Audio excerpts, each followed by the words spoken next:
Cause you're listening to Jams and Tea, you won't see the show on your TV, so we talk about things musically. Cause you're listening to Jams and Tea, you're listening to Jams and Tea. Welcome everybody to a brand new episode of the Jams and Tea podcast, where we spin the jams and spill the tea. And today we are coming at you with a third review. We have just talked about two records from the mind of Prague wunderkind Steven Wilson. We talked about Hand Cannot Erase and Deadwing. Go check out those discussions. They were quite fruitful. Go check those out. But now this is sort of our record club review this week, but it's not really a record club. It's really more of a tribute to one Mr. Daniel Dumoulin, who recently, we were informed, passed away this last October. And the world of hip-hop feels a little bit emptier, considering, and we are here to celebrate the legacy of his work, specifically that of one of his aliases under VIKTOR VAUGHN, which is the first project under that name, which is Vaudeville Villain. I first got into MF Doom in, like, my musical inception, like when I was first listening to shit like Radiohead for like the first time when I was 18, met Morgan, and he was just like, hey, listen to OK Computer, you fucking nerd. And I was like, okay. And then I just sort of was trudging through the genre. I want it noted that was not my exact phrasing. It could have been, but I was gonna say it doesn't not sound like you. Shut the fuck up. But I was just like, okay, I need to look through the world of hip-hop and look through some classics, get myself storied so I can figure out what the hell this genre's all about. And it was just like, everywhere I looked was just like fucking mad villainy, mad villainy, mad villainy. And I was just like, okay. And it's just like, I didn't have any context for who fucking Doom was, for who Madlib was, or what like that album or record meant on any level. And I listened to it, and it was like I was fascinated with it just because I had never heard anything quite like it. The Madlib's very, very strange approach to production, the kind of filthier sounding beats, the way, I was going to say Victor, but he's called Doom. He has many aliases, for which there are many reasons as to why, but he sort of has a stranger approach to rapping, a little bit more of I'd say he more belongs to an older school of hip-hop. He's probably more comparable to people like D'Angelo, where it's like the raps and the flows, they're inherently very poetic and purposeful. It's not really like supposed to be this immediate like thing that you just sort of interpret and hear. It's not like something you'll hear it's not like you're hearing like a Brockhampton verse or like a Joey Badass verse where you're just instantly like, oh, okay, this is a rhyme scheme, this time signature, this pattern, this couplet, whatever. But the thing about Doom is that he is this really strange and esoteric artist who's released different albums under different names. He's got MF Doom, Just Doom, King Ghidorah. He has several collaborative projects with people like Danger Mouse. And this particular project is a bit more of a solo effort, but he is still working with a producer around the entire record. I can't remember who I think there's multiple different producers that work on this record. Okay. There are multiple producers here who are at work. He's also worked with the likes of Madlib, with the likes of Jay Dilla, and a lot of the beats that he does are produced by himself, like they are on one of his other acclaimed releases, Food. But this here, Vaudeville Villain, was basically released in the middle of Doom's heyday. Like, this came out in 2003. This was around the time of just like him kickstarting what would be like his most beloved era of work. And I think that this album is a little less talked about just because it's not an Food. It doesn't have the conceptual angle that record has, or like the really directness, or the sort of the baggage of having somebody like Mad Lib, a legend like that, attached to your project with mad villainy. So it kind of gets swept under the wayside, even though a lot of people really like it, which is why I picked to talk about it. And yeah, I think that this, in my opinion, just to get my own thoughts out of the way, this is like the quintessential Doom record, even though it's not released under that name. But like, if you pick the project that I think is most indicative of what makes Daniel Dumoulin a great artist, what is just like a really great meat and potatoes fundamentals record, it's this one. Not to like harp on Mad Villainy or anything, like the thing that makes that special is that it is a melding of creative minds, in that it is Mad Lib and Doom sort of working in synthesis. It's very much like it's like a challenge. It's basically Mad Lib's like, I'm gonna make all these weird fucking beats, and Doom's like, cool, I'm gonna be able to rap over them, even though 95% of my contemporaries would not be able to do this fucking at all. And it's about the sort of duality that that record brings, which makes it so important to so many people. But for me, Vaudeville Villain here has always been the one that I've latched onto more, just because it's such a forward example of his persona, the whole villain kind of thing, and he does do it on other records, notably like his first one, Operation Doomsday, which I think is probably most comparable to this, but it also just sort of trims the fat. I don't always get along with every aspect of Doom stuff. Sometimes the skits are like the things that kind of holds me back with Food a little bit. It sort of disrupts the flow in a way that keep me from really loving that record the way most people do. Or and generally Operation Doomsday also kind of has that problem. I feel like some of the parts on things like The Mouse and The Mask sound just the slightest bit dated, and like this here is like, this is my Doom album, and I think that it sort of epitomizes what I look for in him, in that like the first track is like, oh, he does all these cartoony villain skits because that's what builds his persona, that's his brand. And the thing I like about this one is that it's very strictly window dressing. It's very strictly details. Like, you're not sitting through 2.5 minute long skits to get to the songs. It's like, no, here's this barely minute long thing to just sort of set the stage. And God, can I just fucking gush about how much I love the opener to this fucking album. It's good. Vaudeville Villain is one of my favorite opening tracks in music, really. I mean, not even just hip-hop, but it's just immediately those blaring fucking horns that just are on the beat, and how slick it is, and the laughter that it begins with, the sort of sample that it sort of coasts in through the intro, and immediately he is just on this beat like he was fucking born to do it. That is the thing about him that is the most obviously impressive. His fucking flows. His pen game is always pretty much unmatched, but his ability to ride unconventional beats is what makes him such a stellar fucking artist to listen to. You are hearing him ride this in a way that simply no one else would. There is just like even people of like comparable talent. You have people who would be like, I don't know, you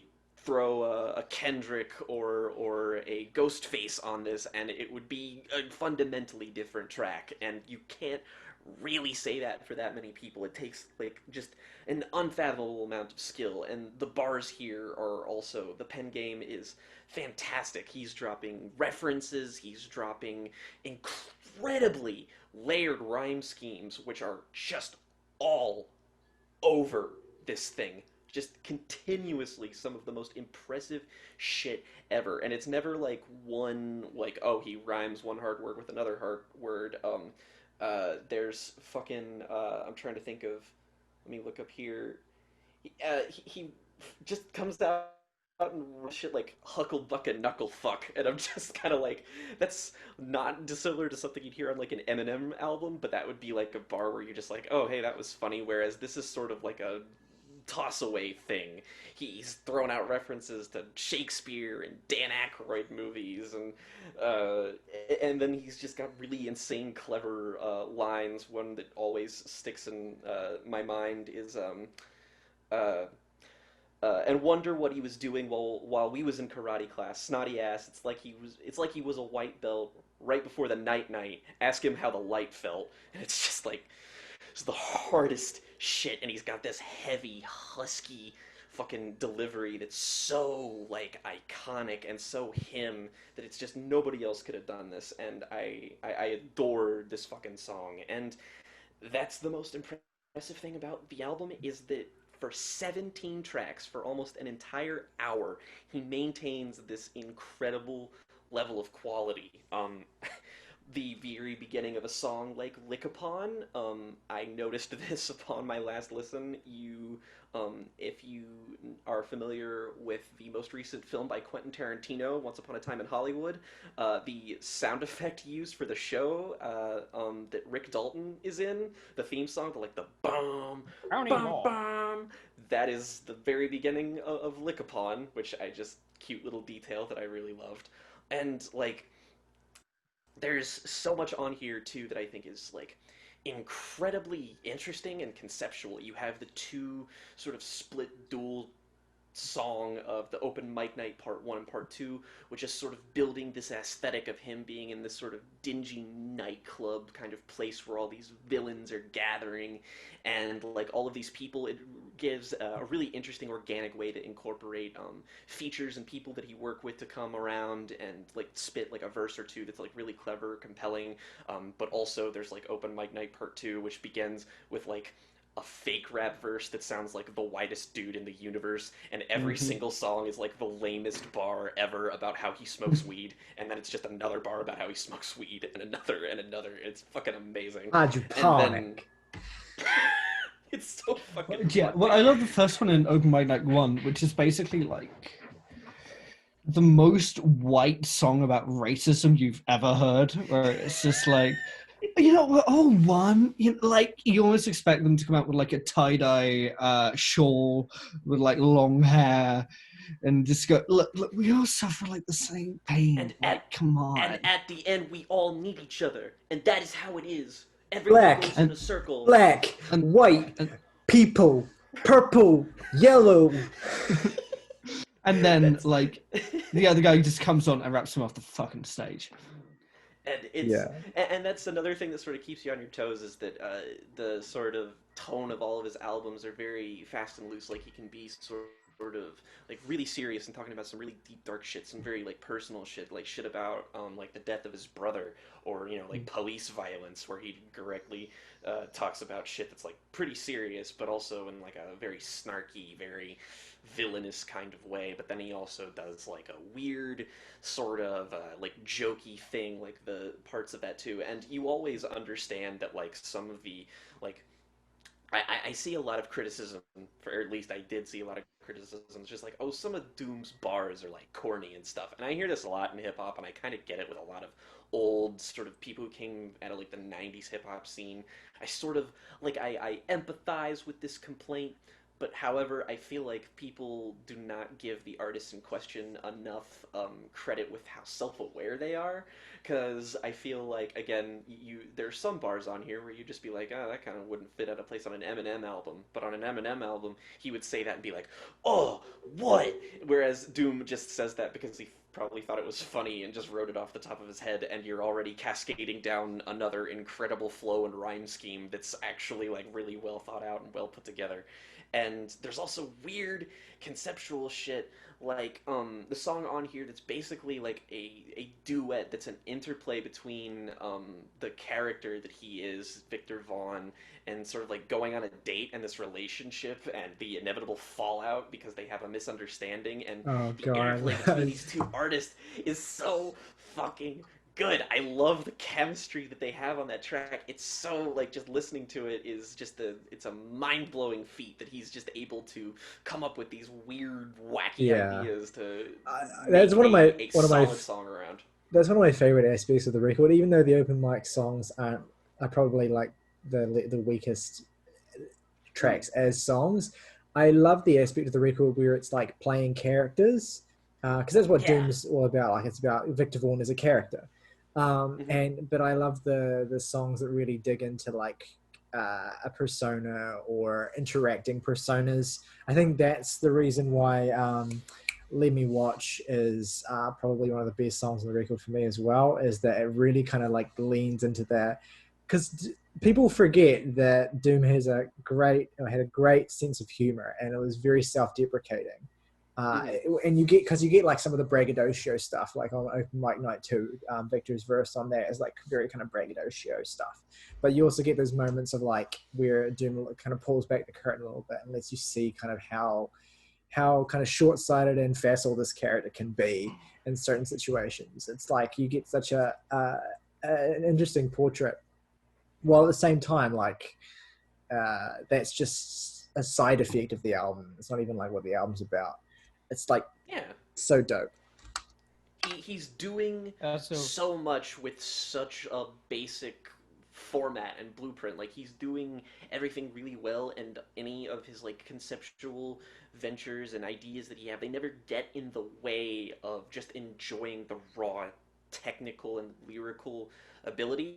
And the last thing I want to like let you guys talk about it a little bit more.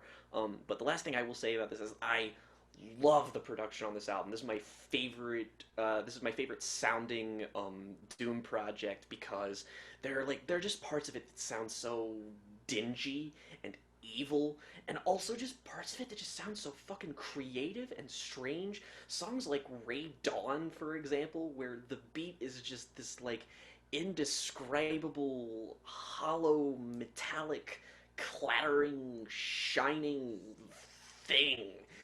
Just like, what the fuck even makes noises like this? I don't even. How do you fucking do this? It's also seen like on tracks called Clattering Collection of Colliginous Junk. There we go. That's what the beats are made out of.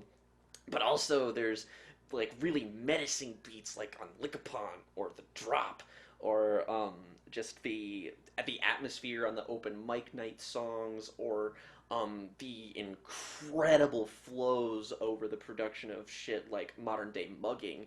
It's just, I am in love with every technical aspect of this, and it's just like the most full realization of, I feel like, Doom's ideas and personality. Like, this is the album of him for me, in a way that Mad Villainy is for most people.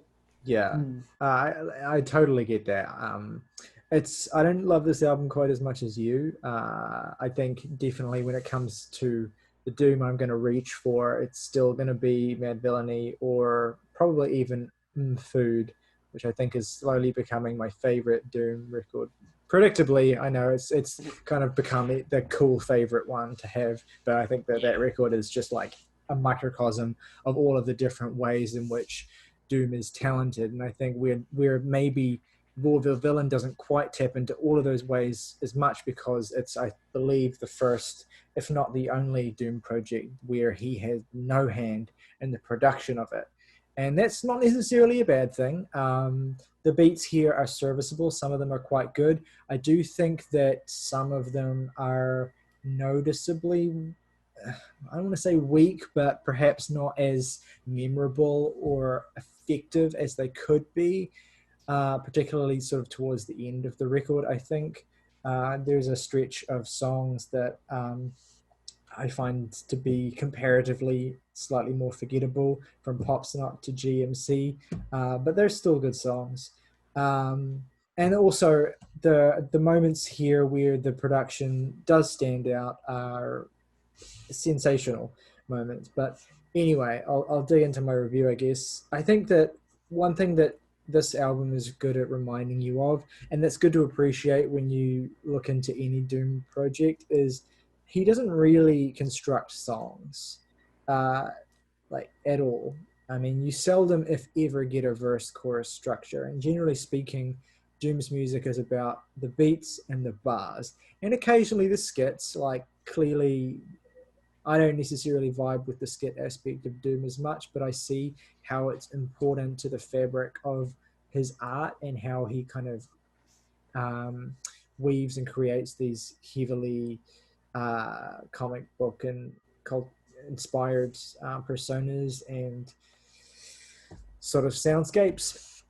But this is a record that kind of doesn't have as much of that aspect on it. It's much more about just beats and bars. And Doom is basically just rapping his ass off on every single track from start to finish. And you have a couple of guest features to kind of break it up a little bit, but really it's all about the, I would say, assaultive performance of Doom on this record. And the best Doom records have that quality where he's like throwing so much shit at you, lyrically speaking, that it's basically impossible to follow the first time you listen to it. Maybe even the first couple of times that you listen to it. I've heard this 3 times now, and I still don't feel like I've begun to really unlock everything that Doom speaks on, apart from some of the broader topics. But this is a really good record in terms of appreciating how Doom structures a song thematically and how he can use pretty complex rhyme schemes to reinforce certain themes and ideas, and sort of bring them back throughout the runtime. I do think that, again, Food is much more impressive in that regard in terms of thematic cohesion, but Vaudeville Villain is no slouch at all. This is an album that is about establishing an atmosphere, gripping you within it, and holding you tight until the finish line. The title track is obviously one of Doom's most iconic. The Isaac Hayes sample in Lick Upon is slick as fuck. The Rodan gives a really great blistering feature on Open Mic Night Part 1, maybe even my favorite feature on the record. I really, really dig his verse on that one. Though it has to be said that with the exception of Apani B on Let Me Watch, the other features on this record are, again, they don't really do much for me, but I also appreciate that Doom is often employing, in fact, maybe exclusively employing these features to play some sort of character. You often see when you look in the lyric notes, it's not that the verse is being given by, Rodan, it's Rodan as this character. Yeah. And that kind of perhaps explains why some of the feature performances are a little unusual, or maybe kind of stick out in a certain way from what Doom is doing. Obviously, though, Doom is such a singular performer that all the other performers are gonna stick out from him. But it's really only, I think, on Let Me Watch where you have a real interaction between the Doom and his guest in a way that feels like the two are flowing together. But anyway. As I mentioned, I do think that if this record has one limitation, it is in its production. It's not a huge limitation. The beats are certainly serviceable, but I get to the point where it's like I enjoy Doom most when he is rapping over his own production, or obviously Madlib's production is second to none. But I think what really grips me about Food was the way in which the kind of dizzying personality of Doom as performer was matched by the balls to the wall wildness of the instrumentals that he was making on that record for the most part. And the instrumentals are kind of slick, and they have there's lots of really great crisp drum loops and beats that kind of do have their heaviness to them, but there are points where they maybe feel a little more sparse than they should be, or than I want them to be, I suppose. That said, the blasting and ass-shaking beat of the title track is undeniable, and I also want to really shout out the immediate and surging beat on Saliva, which is one of my favorite tracks here, and I love the way that Doom weaves these really complex rhyme schemes with dizzying speed on top of this track. It's a really kind of compact example of what Doom does so well, but every time this song comes on, it's like I light up. It's fantastic. I want to shout out as well the eerie looped hums of Ray Dawn, which is maybe my favorite beat personally on the record. It just hits a really sweet spot in my brain. Those kind of looped hums should logically distract from Doom, but again, he's a performer who's so insistent and full of bars that he manages to interact with and flow out of that beat really nicely. I love the trippy and almost stumbling start-stop beat of Modern Day Mugging, which is a great narrative track in which Victor retells a robbery tale beat by beat, lingering in the most minute details, like a black tape over the gun handle and a suit worn by a random bank patron. You just get this incredibly vivid scene set from moment to moment through the eyes of this protagonist. It's incredible storytelling. I think a super underrated track, I think, from the reviews I've seen have not really touched on it as much. Let Me Watch, I've already alluded to being one of the best songs on the record. I love the way in which Doom pokes fun at this character that he's created, and I suppose at himself in a certain way as well. The beat is minimal but dreamy with a forward marching drum loop. Pani B. Fly has a great charisma as a guest performer. I love the way in which you also get a sense from her character that she's a little bit conflicted as well, or perhaps a little more emotionally complicated than you might expect. She has genuine feelings for Victor, but at the same time she's repulsed by his, inability to his lack of tact and his rudeness. It's quite funny to watch him just kind of like unravel and basically take what would have been a done deal if he had just been a decent dude, and just watch him shit all over his chances with her. It's really funny. Dude made a song entirely around the concept of taking an L. Yeah. It's situational comedy. Like, it's the sort of shit you'd see in a Hollywood comedy, except it has so much more individuality and idiosyncrasy because of Doom and Apani as performers and their styles. I also want to shout out another one of my favorite songs on the record, Never Dead, which is really fucking awesome. Has this, I'm kind of not really dug super into it, but my understanding is it has this kind of concept tale about a stolen video game, and that leads to black magic or something. Like, it's really captivating but esoteric. The beat on this track is really great too, and also has Victor trading verses with M. Saeed, who is really great on this song. Again, a really great feature. I should have shouted out earlier, but I'm shouting out now because I remembered it. And yeah, I dig this record quite a bit. I think that it's not as peerless in execution as Food or Mad Villainy, but it's pretty fucking good. I also shout out to the closing track as well, which I believe is actually from the character is actually Doom himself. Like, I believe that that track is not from the perspective of Victor; it's from the perspective of Doom. But I haven't sort of dug super into the bars. It is. But I thought that was a nice kind of like, opening of the curtain at the end of the record, and tying up the concept by bringing the orchestrator of it all kind of up to take a bow, basically. And his flows on this track are fucking just out of this world good. I like the way in which maybe there's a sense that he even holds back on certain parts of this record to let that final track hit harder when it really kicks in. And yeah, it's just a super dope album that I'm glad we're shouting out, because it doesn't get as much mention when I hear people talking about sort of that classic Doom era.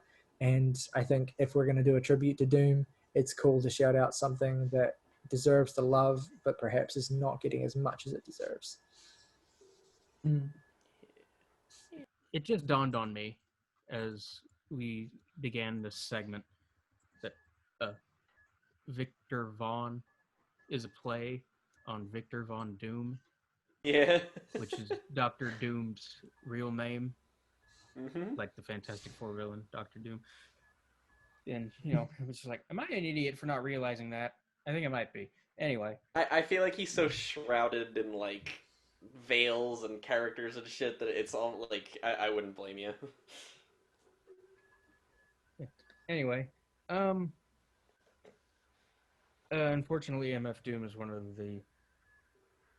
those artists that I really only got into after their unfortunate, untimely passing. Mentioned on the podcast in the what we've been listening to section a few weeks ago now that I listened to Operation Doomsday and enjoyed it quite a bit.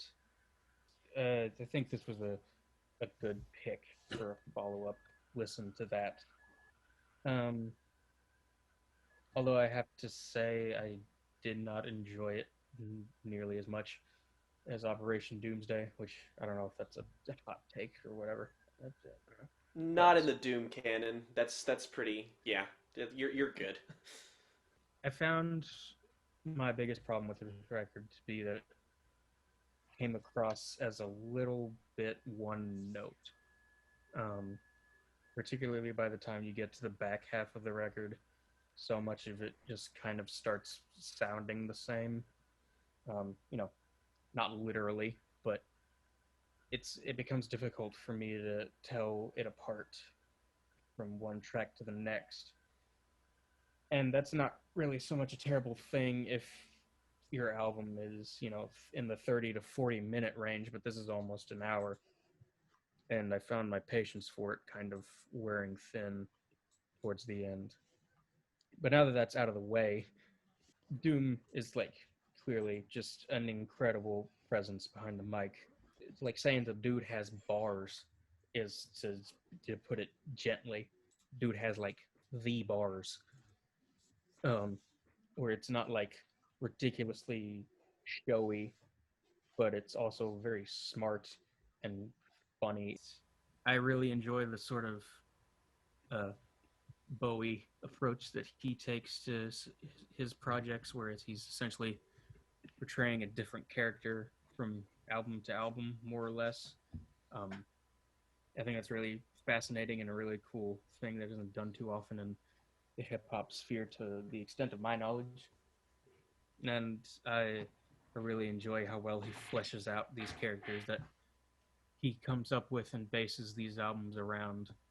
VIKTOR VAUGHN in particular being this really almost braggadocious and kind of scuzzy weirdo, but also one with enough self-awareness to come across like an actual human being and not some silly caricature that Doom made up. And that's what I like so much about Doom as a storyteller, I think, is just how well and fully realized each of his central characters is, whether that be through, the occasional bit of self-deprecation or, just things along that line. Really, I think, as is expected from someone's solo album, Doom pretty much carries this whole thing on his back. I find him to be easily the most compelling aspect of it. But I do find it to be a noticeable drop off from Operation Doomsday in terms of production and sonic variety. Yeah, fair enough. Do you want to go or should I go, August? What do you think? Well, I'd be fine with going just to continue this kind of continue the same kind of feel, I guess. Okay. Album kicks off proper with a title track establishing this kind of persona and character which is going to appear across this album. I think the opener is just very fun. It gets you in the mood of the record incredibly quickly.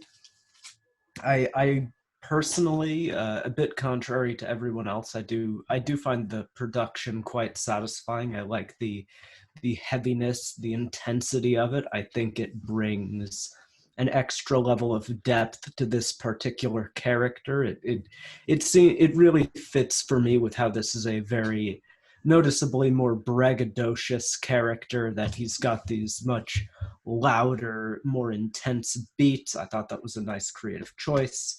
And it might be my favorite of production wise, in terms of the Doom records I've heard, I find it really, really thick, almost droney at points. And there's and something great that's consistent across Doom's canon is he does a great job at letting you absorb the beats, because normally his rapping will end about 30 seconds before the song itself, and you'll just get that window of time to really suck up and absorb the atmosphere that has been presented to you instrumentally, and also some time to kind of reflect on the atmosphere you've been given lyrically. I like that a lot about what he does across his whole discography. That he's a great artist with tone, and that's one thing I consistently find enjoyable about his work.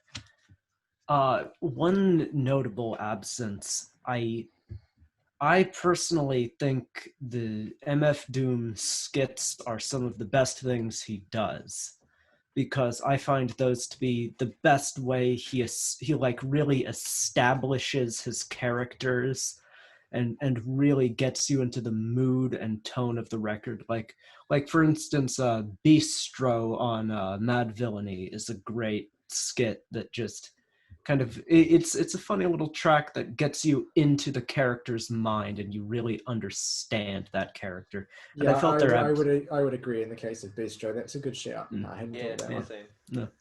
I felt their absence here. I was a bit let down by that, but let that not hinder the record too much.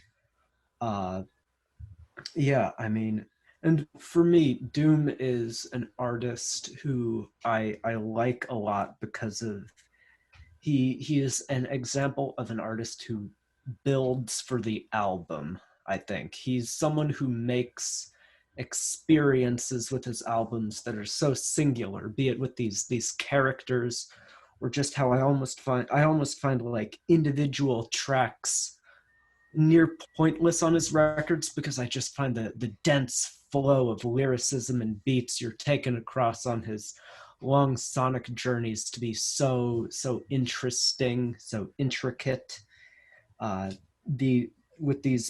This barrage of lyrical complexity, kind of creative and fun pop culture awareness he so often demonstrates, the sonic atmospheres. And that being said, there are particular moments I want to shout out that I either enjoyed, didn't enjoy. So the open mic nights, I think, are a very notable point on this record, of course. I feel having two was kind of unnecessary. I thought the first one was significantly weaker, and the second one is one of the best tracks on here, starting, of course, with the opening kind of very white rapper, which is hilarious, and then VIKTOR VAUGHN essentially shooting up the club, which the weirdest detail. Oh my gosh, cat. Come on. But it's the weirdest little detail, but it's funny and works for the song. I have to mirror Tyler's sentiment that Let Me Watch is one of the best tracks on here. That back and forth really makes that song. And ultimately, kind of, that lampooning of the protagonist, how he's not this bulletproof person he portrays himself to be. That vulnerability is very, very nice. Something I feel you don't get too much of in this kind of hip hop, but Doom is so willing to go into and explore. I really like that. And then the penultimate track, GNC, I think has my favorite storytelling and wordplay on this entire record. That's just a really fun, propulsive track.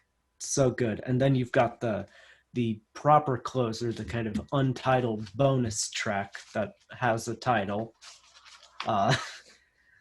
And that song, I love the way that had this sick kind of build up with this storm where you hear it just getting more and more intense as it goes along, and then you finally get that break and there's the proper song after that, which I thought was all right. But I would have to mirror. Yeah. You're No, really building your opinion up there, and it was like, yeah, the song was all right. Yeah.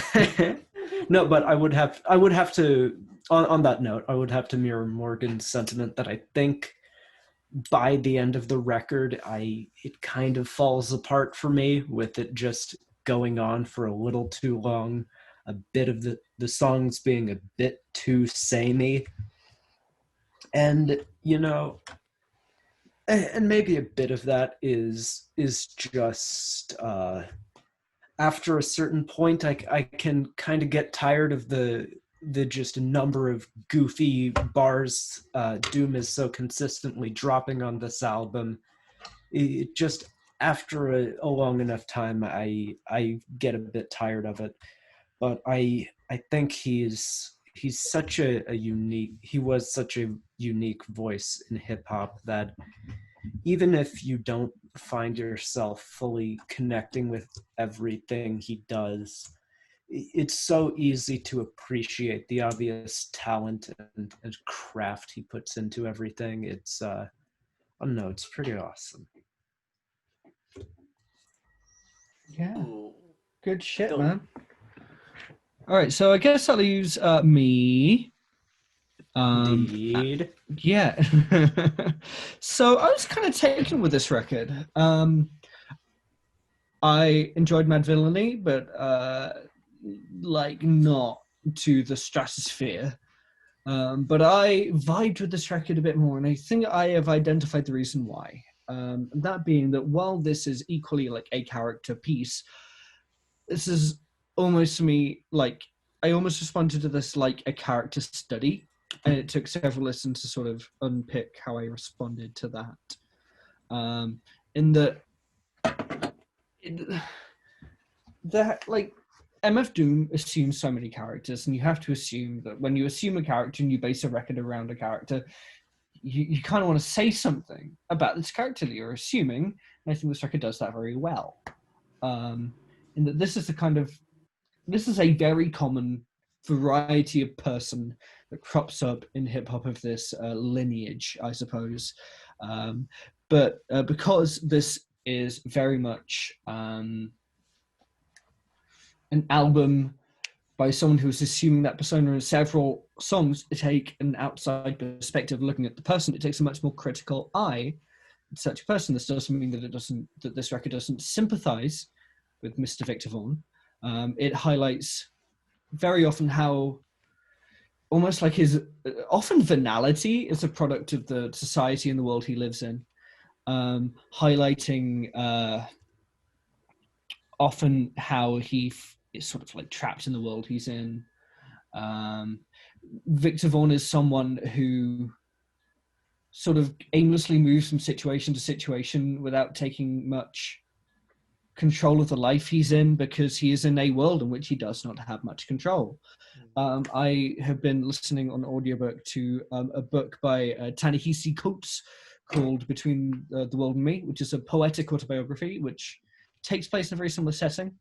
And he describes, in a very different medium, but with a very similar tone, such feelings that are expressed on this album. There's a key sequence in the book where he describes his world, repeating again and again the phrase, "we couldn't get out."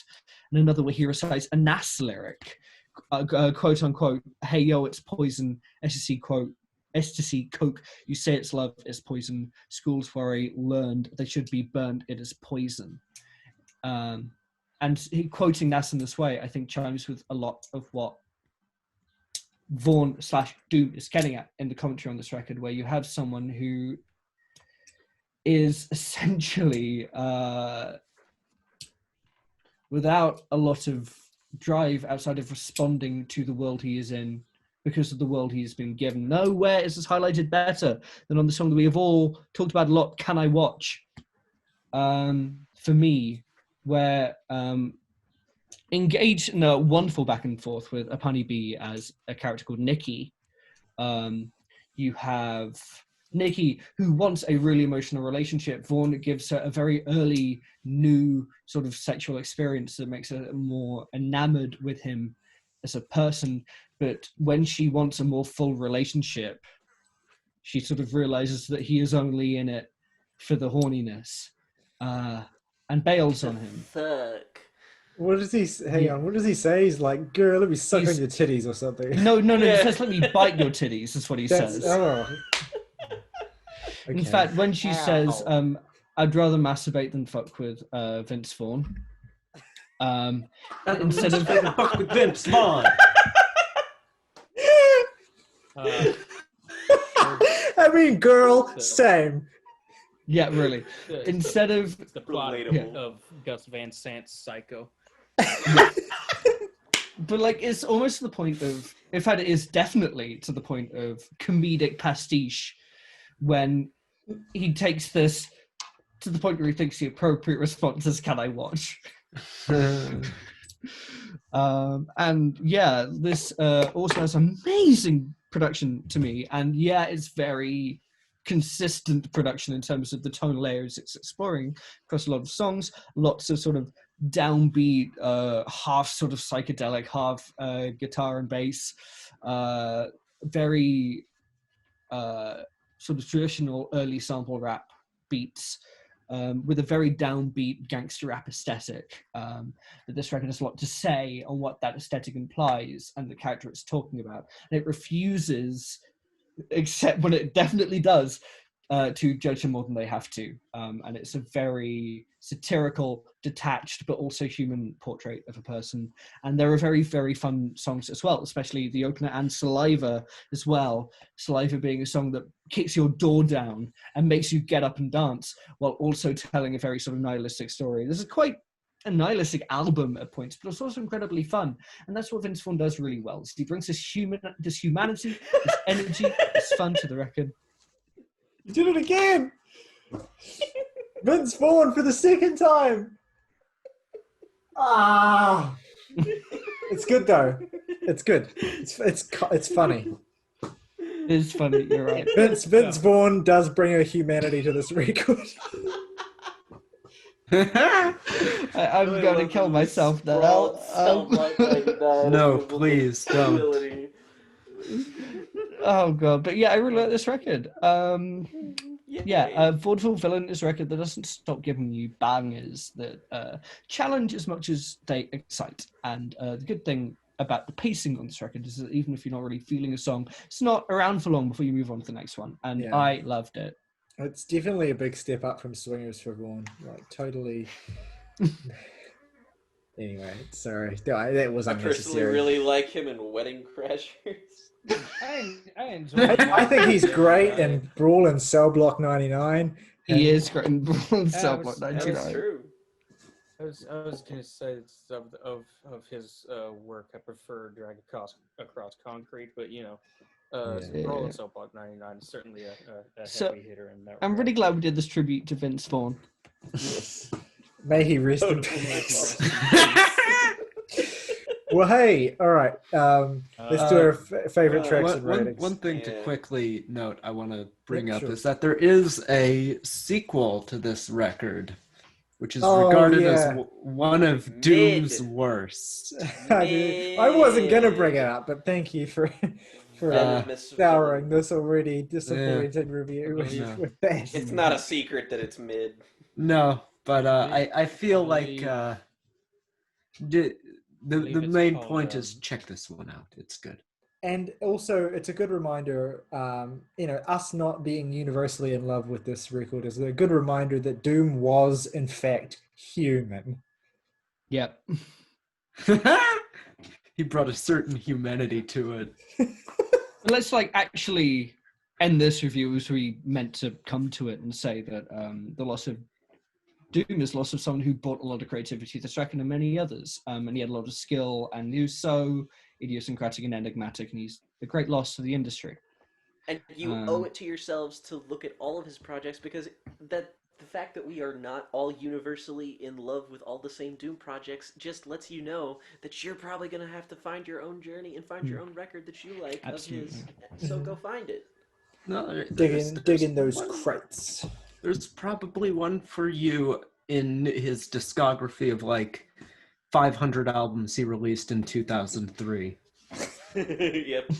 Each All of one, them. 500 Better albums, each one of them a classic. Yeah. Dropping straight heat. All right.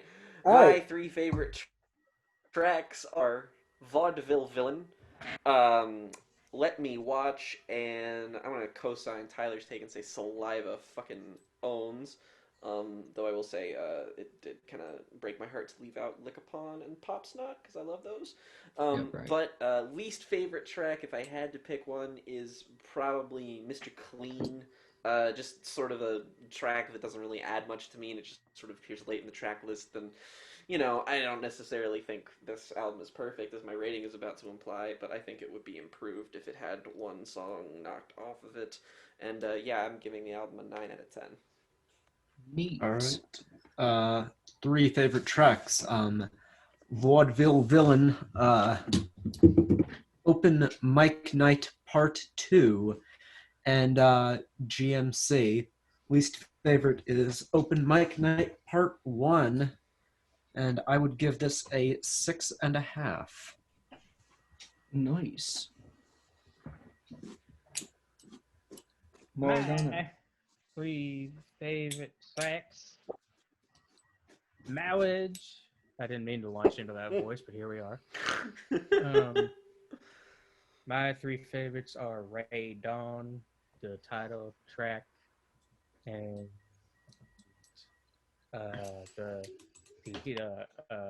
what's the one about the lady masturbating? Let Me Watch. Can I watch? Thank you. I just couldn't remember if it was Can I Watch or Let Me Watch. It's Anyway, let me those- watch, but I think it's misprinted on some issues as Can I Watch? Yeah, it is. Fantastic. Least favorite. I don't know, like either of the open mics. I don't like them. 6 out of 10. No. So that's me. My 3 favorite tracks are Vaudeville Villain, Can I Watch, Let Me Watch, whatever the fuck, and Saliva. My least favorite, if I had to pick one, probably be Open Mic 2, the sequel to Open Mic Eagle. And Jesus Christ. I'm giving this record a 9.5 out of 10. Ooh, spicy. My 3 favorite tracks are Vaudeville Villain. I will also shout out Modern Day Mugging and Never Dead. My least favorite track, if I had to pick one, I would pick Pop Snot probably. Yeah, and I'm going to give this album a 8 out of 10. Nice. So that gives it, on average, 7.8 out of 10. And if you'll just give me a second, I'll tell. There's a lot of records that's equal with, so I'll give you a smattering. Got Thrice, Backwash, White Crosses, Mr. Bungle, LP5, 2 Sufjans. Yeah. Good stuff. Okay, well, thank you for checking out our Record Club this week. We do Record Club reviews of classic albums every single week. Next week is August's pick, I believe. Yeah. Bassheads Play with Toys. That's going to be an interesting discussion, to say the least. Well, I'll wait to listen to it. Damn. I wasn't implying anything. I haven't heard it yet. But yes, I mean, to be fair, 6 people have listened to it since the year it was released. So, well, you know, that could be interesting. That number's about to double. yeah. Anyway, yeah, so let us know in the comments below what your favorite Doom project is, what you think of Vaudeville Villain, and if you have any thoughts you want to share about your relationship with Doom's music, then this is the place to do it. Check out our Twitter if you're not already following us. It's @JamsTPod. That handle is in the description. And yeah, rock over London. Yeah, rock on Chicago. Rock on Rock Chicago. on Chicago. Goldfish, the snack that smiles back.